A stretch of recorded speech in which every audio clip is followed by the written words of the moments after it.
Hello students. अगस्त के आते आते अच्छी बात यह है कि कई नोटिफिकेशंस आने शुरू हो गए। सबसे पहले हमने देखा कि पिछले महीने आरआरबी का नोटिफिकेशन आया। 4 अगस्त को हमारा आईबीपीएस पीओ का नोटिफिकेशन आया और काफी लोग ये मान के चल रहे थे कि आईबीपीएस पीओ का नोटिफिकेशन तो आएगा ही आएगा। इनफैक्ट एसबीआई पीओ का भी नोटिफिकेशन एक्सपेक्टेड है जल्दी। लेकिन कुछ लोगों के जहन में ये बात भी थी कि क्या हमारी वैकेंसीज उतनी होंगी, जो बैंक के मर्जर्स हुए हैं तो उससे कुछ इफेक्ट पड़ेगा या नहीं पड़ेगा। तो अच्छी बात यह है इस कोरोना काल में कि आईबीपीएस पीओ का नोटिफिकेशन आ गया है और 4 अगस्त को नोटिफिकेशन आया है और 5 अगस्त को उससे अच्छी खबर आई कि नंबर ऑफ वैकेंसीज जो है वो बढ़ गई है। तो आज हम इस बात पर डिस्कस करेंगे कि नोटिफिकेशन आपके लिए क्या मायने रखता है और आप कैसे इस नोटिफिकेशन का फायदा उठा के अपने ड्रीम जॉब बैंकिंग में आप जा सकते हैं। अब अगर हम बात करें कि इस बातचीत में हम लोग किस बारे में ज्यादा एम्फोसिस डालेंगे, हम देखेंगे कि क्या इंपॉर्टेंट डेट्स हैं जो आपको ध्यान में रखनी चाहिए, क्योंकि आपको ये ध्यान रखना है कि 5 तारीख से रजिस्ट्रेशन खुल गया है और आपके एग्जाम कब होगा, प्रीलिम्स का डेट कब है और मेंस की डेट कब है, उस सब का हमें ध्यान रखना है।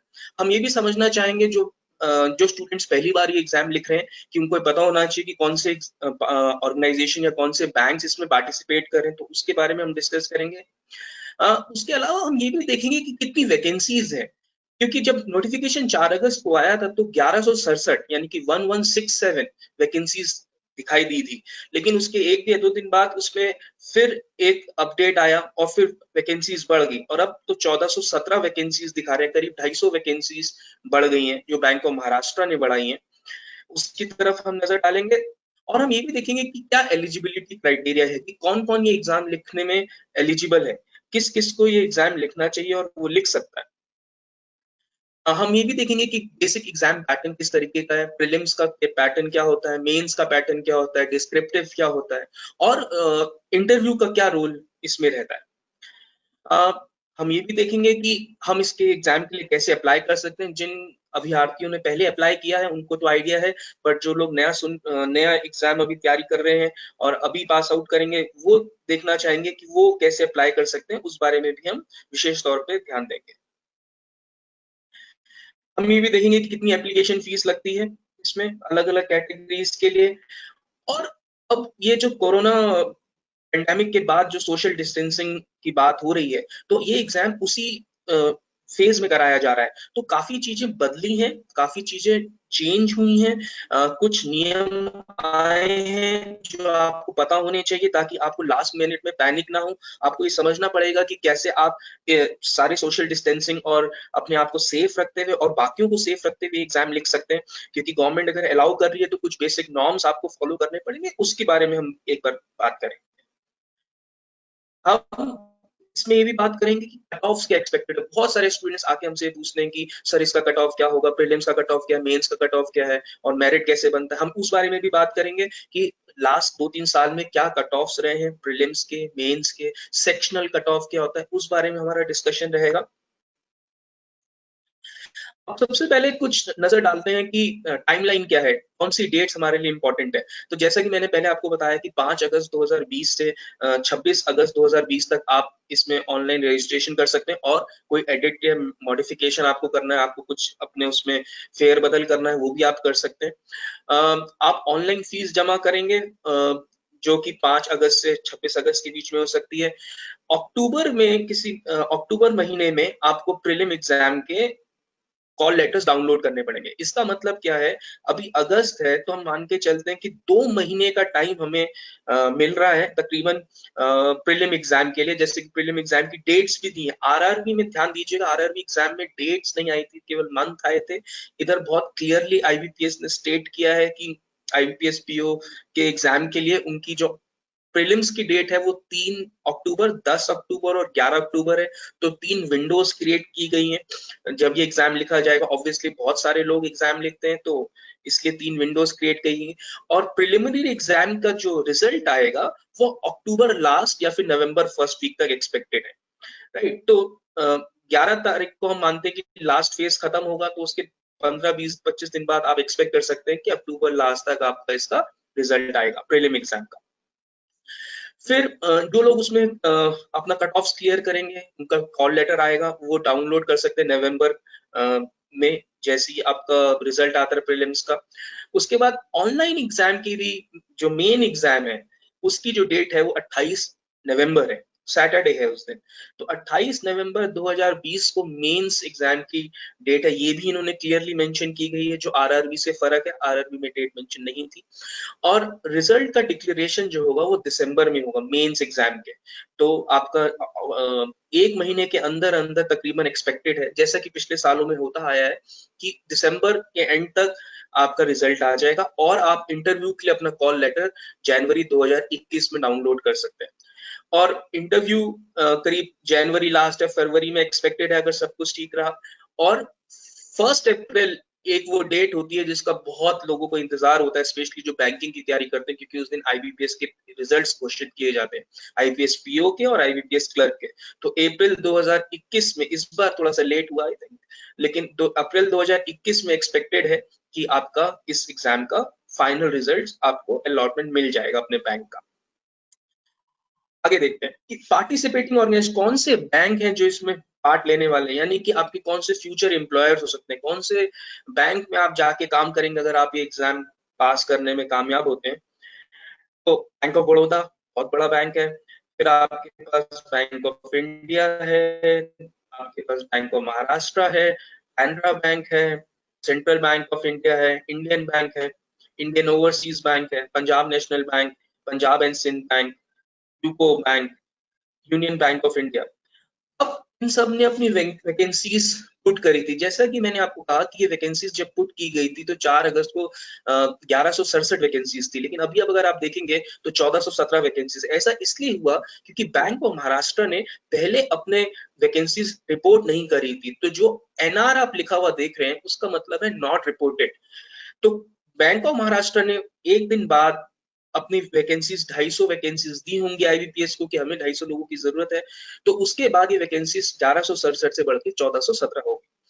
और आप देखेंगे कि ऐसे अभी कैनरा बैंक अगर आप देखें, इंडियन बैंक देखें, पंजाब नेशनल बैंक देखें और यूनियन बैंक ऑफ इंडिया देखें, इन्होंने भी अभी एनआर दिखा रहा है, यानी कि नॉट रिपोर्टेड दिखा रहा है। तो बहुत अंदेशा इस बात का है कि ये लोग भी अपनी वैकेंसीज देंगे, और पंजाब नेशनल बैंक तो इतना बड़ा बैंक है तो चांसेस है कि उसकी वैकेंसीज भी ज्यादा आए। तो बहुत लाइकलीहुड है कि ये वैकेंसीज जो 1417 दिख रही हैं, ये नहीं तो 2500 और 3000 के बीच में कहीं हो जाए। तो जो लोग इस बात से थोड़े से चिंतित थे कि वैकेंसीज कम आई हैं, पिछली बार तो 4000 से ऊपर वैकेंसीज थी, इस बार 1400 वैकेंसीज हैं, कैसे। तो अभी आपको you don't have to lose heart, आप अभी आपको परेशान होने की जरूरत नहीं है। आपको ये समझना जरूरी है कि आपको एक सीट चाहिए। आपका कंपटीशन अपने आप से है एक सीट के लिए। आपको 1500 2000 5000 वैकेंसीज उससे कोई मतलब नहीं, आपको अपनी जॉब, एक जॉब चाहिए। तो चांसेस है कि ये वैकेंसीज बढ़ेंगी। और जो बैंक ऑफ बड़ौदा या सेंट्रल बैंक या इंडियन ओवरसीज बैंक जीरो दिखा रहा है, ये भी हो सकता है कि अपने एग्जाम्स जो मणिपाल के थ्रू है उसके थ्रू कंडक्ट कराएं। तो अल्टीमेटली आपको तैयारी तो उसके लिए भी करनी है। तो अभी बिल्कुल सही समय है। इस अभी आरआरबी आएगा पहले, उसके आईबीपीएस पीओ है, तो आपको बिल्कुल अपनी तैयारी पे जोर देना चाहिए और वैकेंसीज के बारे में परेशान होने की जरूरत नहीं है, क्योंकि वैकेंसी सबके लिए बराबर है। ऐसा नहीं है कि आपके लिए कम है किसी और के लिए ज्यादा है। आपको ये फोकस रखना है कि आप अपनी एक सीट कैसे पा सकते हैं, और अगर आप वो कर पाएंगे तो फिर आपका ड्रीम जॉब आपसे दूर नहीं है। लेकिन अगर आप ये सोचेंगे वैकेंसीज कम है ज्यादा है, मैं भरूं नहीं भरूं, तो वो थोड़ा सा प्रॉब्लमैटिक हो जाएगा। थोड़ा सा देख लेते हैं कि एलिजिबिलिटी क्राइटेरिया क्या है इस एग्जाम को लिखने के लिए, आपको क्या करा होना चाहिए। सबसे पहले एज की बात करते हैं। तो 1 अगस्त 2020 को आपकी मिनिमम न्यूनतम उम्र जो है वो 20 साल होनी चाहिए, और मैक्सिमम यानी कि अधिकतम उम्र आपकी 30 साल से ज्यादा नहीं होनी चाहिए। तो अगर आप इस रेंज के बीच में कहीं आते हैं तो आप जरूर ये एग्जाम लिख सकते हैं। 20 साल एक दिन भी चलेगा और 30 साल एक दिन नहीं चलेगा, तो आपको इस रेंज के बीच में कहीं आना है। अब आगे देखते हैं एजुकेशन क्वालिफिकेशन, यानी कि आपकी पढ़ाई से संबंधित क्वालिफिकेशन क्या चाहिए। आईबीपीएस पीयू का एग्जाम लिखने के लिए आपको केवल एक डिग्री चाहिए ग्रेजुएशन की किसी भी डिसिप्लिन में, विच मींस आप अगर कॉमर्स के हैं, आपने इंजीनियरिंग किया है, आपने बीएससी किया है, बीए किया है, बीकॉम किया, कुछ भी किया है आपने किसी भी उस यूनिवर्सिटी से जो गवर्नमेंट ऑफ इंडिया रिकॉग्नाइज करती है, आप एलिजिबल होंगे। तो आपका ये डिग्री खत्म हो गया होना चाहिए और आपके पास वैलिड मार्कशीट, डिग्री सर्टिफिकेट होना चाहिए, ताकि जब आप वहां पे अपने डॉक्यूमेंट वेरिफिकेशन को जाएं तो, और साथ में जब आप फॉर्म भरें तो उसके लिए आपको वो मार्क्स उसमें एंटर करने हैं। थोड़ा सा सिलेक्शन प्रोसेस और एग्जाम पैटर्न पे नजर डालते हैं कि किस तरह का इसमें चयन का तरीका होता है, और एग्जाम पैटर्न मतलब कि हमारा एग्जाम में कैसे कैसे क्वेश्चंस आते हैं और किस तरीके से एग्जाम विभाजित होता है अलग अलग हिस्सों में। अब जरा एक नजर डाल लेते हैं कि आईबीपीएस पीओ और का प्रीलिम का एग्जाम पैटर्न कैसा है। तो ये आपको पता ही है कि 3 सेक्शंस होते हैं इसमें, इंग्लिश, अंग्रेजी, क्वांटिटेटिव एप्टीट्यूड जिसको हम मैथ्स या गणित बोलते हैं, और रीजनिंग एबिलिटी। ये 3 सेक्शंस होते हैं, और इसमें इंग्लिश में आपके पास 30 क्वेश्चन होते हैं और हर क्वेश्चन 1 मार्क्स का होता है। ऐसी क्वांटिटेटिव एप्टीट्यूड यानी कि मैथ्स में आपके पास 35 क्वेश्चन होते हैं और 35 मार्क्स का, हर हर क्वेश्चन 1 मार्क्स का होता है। ऐसे ही रीजनिंग में भी आपके पास 35 क्वेश्चन होते हैं और 35 मार्क्स के रीजनिंग का आता है। तो प्रीलिम एग्जाम में अगर आप देखेंगे कुल मिला के 100 क्वेश्चंस रहते हैं, 100 प्रश्न रहते हैं, जिनका टोटल 100 मार्क्स ही होता है और आपको 60 मिनट मिलते हैं। अब ये 60 मिनट में एक एक चीज होती है जिसको हम बोलते हैं सेक्शनल टाइमिंग। सेक्शनल टाइमिंग का मतलब है कि आपको ऐसा नहीं है कि आप अगर इंग्लिश में अच्छे तो आप ज्यादा टाइम इंग्लिश को दे सकते हैं। हाँ, आपको हर सेक्शन के लिए 20 मिनट मिलते हैं। तो आपने इंग्लिश सेक्शन किया 20 मिनट में, तो आपको उसके बाद दूसरे क्वांटिटेटिव एप्टीट्यूड में जाना, उसके लिए भी आपको 20 मिनट मिलेंगे। टाइमर उसी हिसाब से चलता है, और फिर उसको आप खत्म करना है तो उसके रीजनिंग एबिलिटी में भी आपको 20 मिनट मिलेंगे। अब इसमें क्या होता है कि आपको अपने आप को जब तैयारी करते हैं, तो आप जब मॉक टेस्ट लिखते हैं तो आपको कोशिश ये करनी चाहिए कि आप तीनों सेक्शनों में इक्वली वेल कर रहे हो, क्योंकि आप किसी एक सेक्शन पे अच्छा करके इस एग्जाम को क्लियर नहीं कर सकते, क्योंकि इसमें सेक्शनल कट ऑफ भी है। यानी कि मिनिमम कट ऑफ मार्क्स जो लिखा है, इसका मतलब है कि आपको हर सेक्शन में एक मिनिमम कट ऑफ क्लियर करनी है और एक टोटल ओवरऑल कट ऑफ भी क्लियर करनी है। तो आपको तीनों ही सेक्शंस को ध्यान देना पड़ेगा। आप किसी एक सेक्शन पे डिपेंड होके नहीं चल सकते, आपको कोशिश करनी पड़ेगी तीनों सेक्शनों में आप अच्छा करें।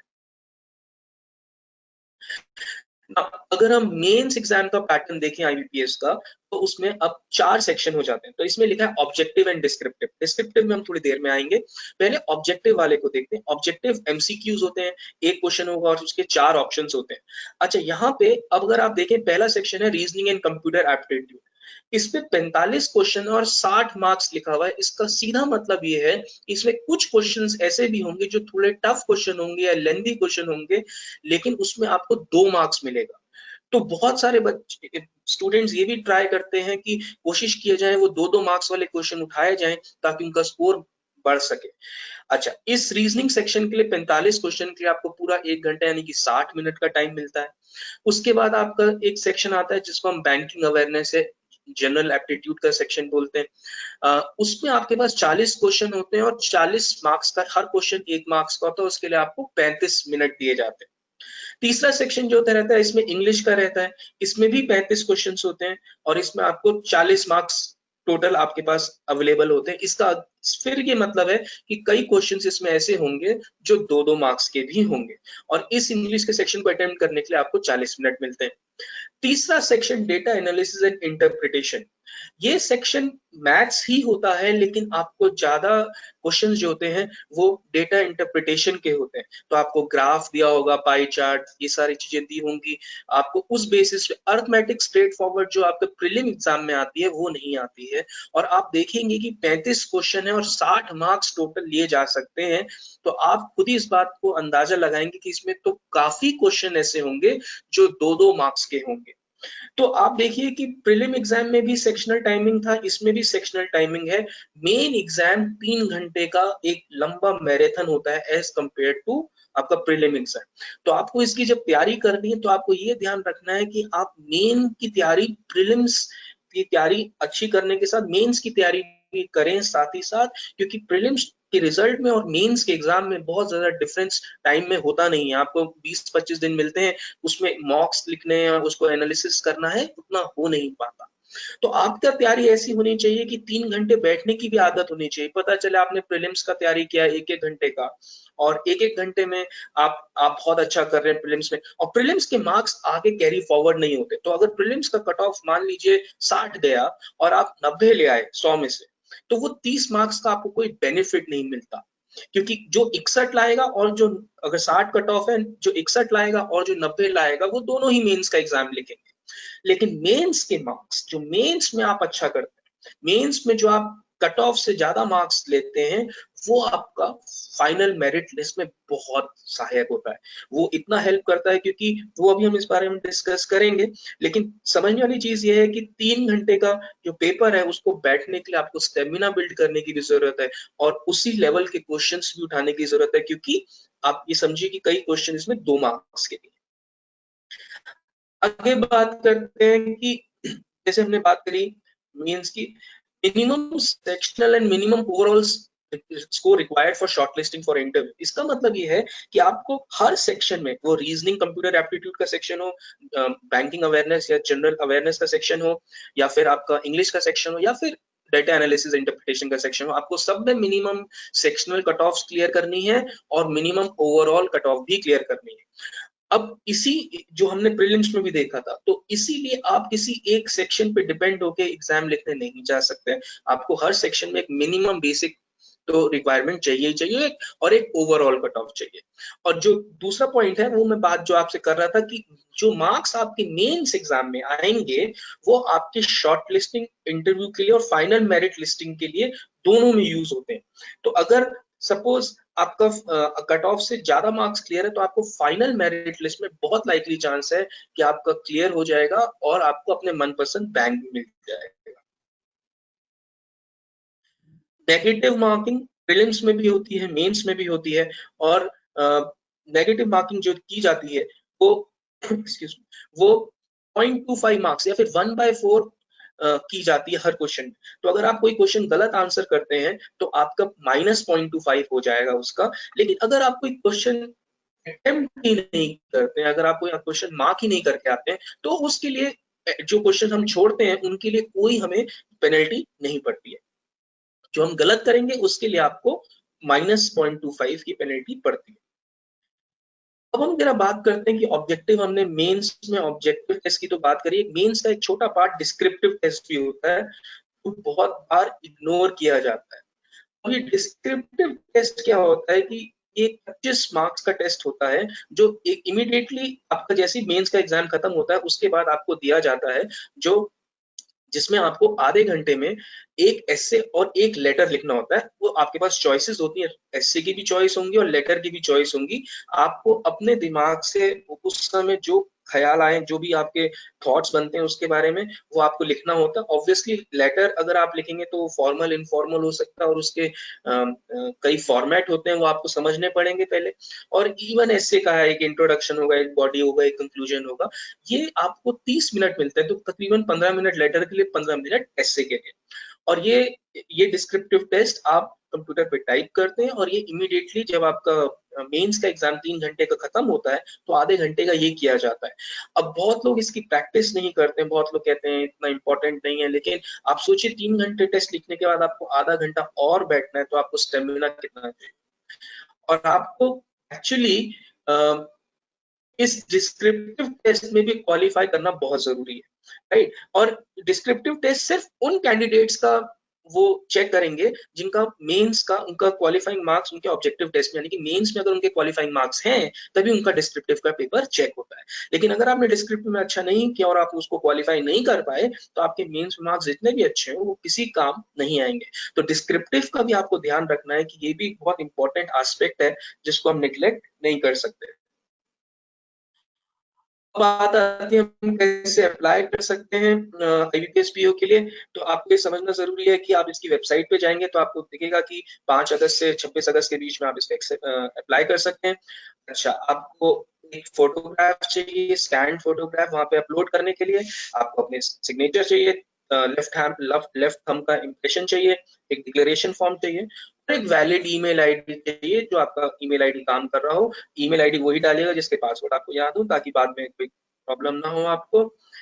फीस देख लेते हैं। अगर हम SC ST और फिजिकली डिसेबल्ड कैटेगरी की बात करें तो फीस केवल 175 रुपए है, लेकिन बाकी कैटेगरीज के लिए, चाहे वो OBC हो या जनरल कैटेगरी हो, उसके लिए फीस 850 रुपए। हाँ, अब ये जो कोरोना पेंडेमिक की वजह से जो सिचुएशन क्रिएट हुई है, उसमें सोशल डिस्टेंसिंग के क्या नॉर्म्स फॉलो करने हैं, ये आपको जरूरी से पता होने चाहिए। आपको एग्जैक्टली अपने टाइम स्लॉट पे वहां पे रिपोर्ट करना पड़ेगा। आप ऐसा नहीं कर सकते कि आप बहुत बिल्कुल अपना जो आपको टाइम स्लॉट दिया जाएगा आप स्ट्रिक्टली उसी समय आएंगे, क्योंकि आपको वहां भीड़ नहीं लगानी है, नहीं आप जल्दी आएंगे नहीं आप देर आएंगे, ताकि प्रॉब्लम ना हो। अच्छा, उसके बाद आपको ध्यान रखना पड़ेगा कि आपका रोल नंबर और जो लैब नंबर था पहले वो बाहर डिस्प्ले किया जाता था, तो उसमें भीड़ इकट्ठी होती थी, लोग अपना देखते थे। अब सोशल डिस्टेंसिंग की वजह से आपको वो बाहर नहीं दिखेगा। आपको ये ध्यान रखना है कि जो आइटम्स परमिटेड है कैंडिडेट्स के लिए, वो मास्क है, वो आपकी अपनी सिक्योरिटी और दूसरों की सेफ्टी के लिए है। ग्लव्स हैं, आप पानी ला सकते हैं ट्रांसपेरेंट वाटर बॉटल में, आप अपना हैंड सैनिटाइजर ला सकते हैं, पेन ला सकते हैं, और जो एग्जाम से रिलेटेड डॉक्यूमेंट्स हैं जैसे call letter, admit card, ID card, ये सारी चीजें फोटोकॉपी में भी और ओरिजिनल में भी आप ध्यान रखिएगा, ये अपने पास रखिएगा। इसका अच्छा तरीका ये होता है कि एग्जाम से 1 दिन पहले 2 दिन पहले आप अपना एक फोल्डर बना लें जिसमें आप ये सारा सामान रख सकें, ताकि आप लास्ट मोमेंट में कोई प्रॉब्लम ना हो। और इम्पोर्टेंटली आपको अपने फोन पे आरोग्य सेतु ऐप डाउनलोड होना चाहिए, ताकि आपका स्टेटस, कोरोना का स्टेटस आपका अपडेट होते रहे, वो आपके फोन में अपडेट होना चाहिए।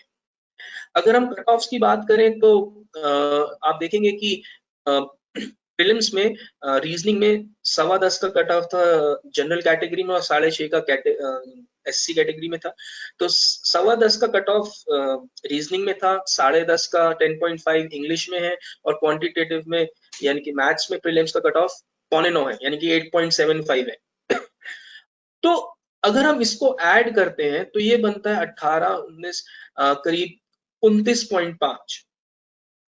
अगर 29.5 ये बनता है तो जनरल का कट ऑफ जो वो दिखा रहा है वो 59.75 है। तो आपको मिनिमम बेसिक जो आपको हर सेक्शन में क्लियर करना है ये वो कट ऑफ्स हैं, लेकिन एक ओवरऑल कट ऑफ भी क्लियर करना है। और आप देखेंगे कि 2017, 18, 19 में ये कट ऑफ बढ़ते ही जा रहा है जनरल का, और ये 42.75 था 2017 में, जो कि पिछले साल यानी कि 2019 में 59.75 था। तो मान के चलिए कि 60 के आसपास आपको स्कोर करना है, लेकिन मैं हमेशा ये सजेस्ट करता हूँ कि अगर आपको कट ऑफ 60 लगता है तो आप 65, 67 स्कोर कीजिए। हालांकि मार्क्स कैरी फॉरवर्ड नहीं होंगे, लेकिन आपको अगर किसी दिन थोड़ा 19-20 भी हुआ, एक आध क्वेश्चन गलत भी होता है, तो भी आप अपने सही रहेंगे। तो ये प्रीलिम्स के कट ऑफ है। अगर हम मेंस के कट ऑफ की बात करें तो हम देखते हैं कि जनरल का कट ऑफ पिछले साल का 71.25 था, जो कि 2018 से कम हुआ था, और 2017 का कट ऑफ देखेंगे तो 82 था, जो कि बहुत ज्यादा था। तो ये मार्क्स आउट ऑफ 200 है, यानी कि 200 में से जो 25 मार्क्स हमारे डिस्क्रिप्टिव के हैं वो इसमें जुड़े नहीं है। तो 200 मार्क्स का जो हमने देखा था पेपर होता है मेंस का, उसको स्केल डाउन करके वो उसमें लाते हैं, और फिर उसको देखते हैं कि उसमें क्या कट ऑफ बन रहा है मेरिट वाइज। और आपको कोशिश ये करनी चाहिए, जनरली ये बोला जाता है कि जो मेंस में अच्छा करेगा उसका इंटरव्यू का इतना फर्क नहीं पड़ता, हालांकि इंटरव्यू में आपको अच्छे से करना ही पड़ता है, लेकिन आपकी कोशिश होनी चाहिए कि जो कट ऑफ अगर 71 है तो आपके कम से कम 10, 12, 15 नंबर मिनिमम आपके कट ऑफ से ऊपर होने चाहिए, तब बहुत लाइकली चांस होता है कि आपका फाइनल मेरिट लिस्ट में नाम आ सकेगा। क्योंकि मेंस का परसेंटेज टोटल मेरिट लिस्ट में 80% होता है, और इंटरव्यू का परसेंटेज केवल 20% होता है। तो आपका जितना ये वाला आप वेट हैवी होगा, यानी कि ये जितना आपका बेटर होगा स्कोर, उतना आपको उसमें बेनिफिट मिलेगा। तो time is also providing online classes, हम लोग ऑनलाइन क्लासेस प्रोवाइड कर रहे हैं, और इवन ऑफलाइन क्लासेस भी होंगी जब लॉकडाउन खुलेगा।